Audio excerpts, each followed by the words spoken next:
Okay, so while I was downloading those movies, you were continuing to work, and what were you able to do?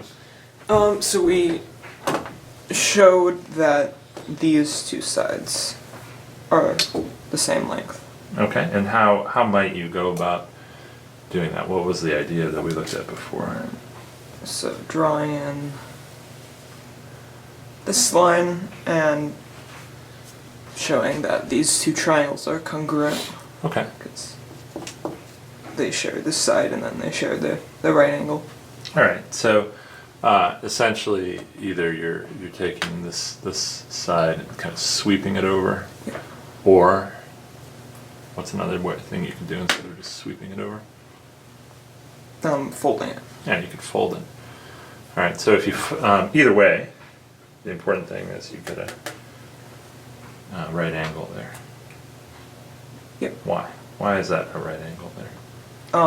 If you think about it, if you were folding it, you would just fold it over, and this angle here would correspond to that angle. Yep, exactly right. All right. Okay, so now I know that this side length and this side length are the same.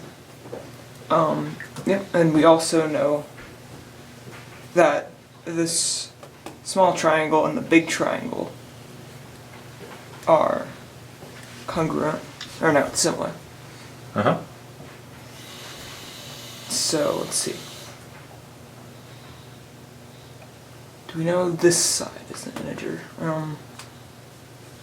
Yeah, no, that's a very good question. Like, let's go through and figure out which parts are integers. Maybe, I don't know how different of a color this is going to be, but you can mark with black for a second. But actually, maybe this is... It's funny to only have red or black to distinguish from purple, but maybe we'll be able to do it. Okay, so what sides of our new small triangle here now do we know for sure are integers? We know this side because we started with the whole side, which was an integer, and took off an integer length. Okay, great. So we know that side is an integer.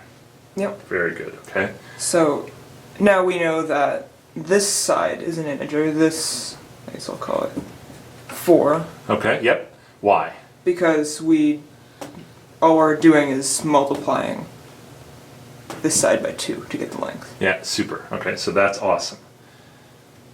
So now we know those two sides are integers, and so now we just have to get this side being an integer. So how are we going to do that?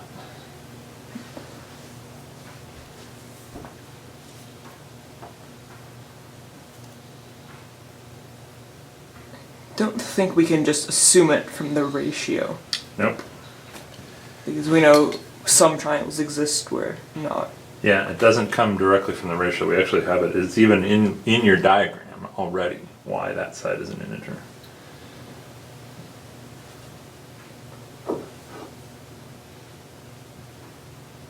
We know that side it's equal to this side. Yep, that's equal to that side. And we know we're taking off an integer length from an integer side. Uh-huh. So we know this side is an integer. And That's so exactly right. That would be an integer. So it's not exactly the same argument as this one. This one we had to sort of, I actually forget which order we chased them in.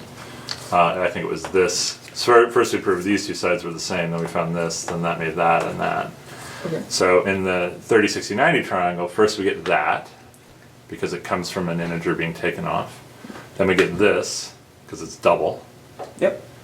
Then we get this, because it's the difference between two integers. And then we get that. Alright. That was cool.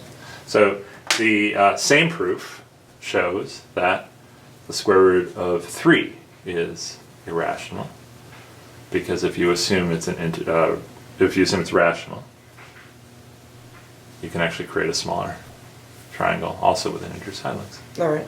Which is cool. These are very interesting geometric proofs. They're hard though, right? Yeah, I think so. But do you think you've understood them? Yeah, I think so. Okay, cool. All right, great work today.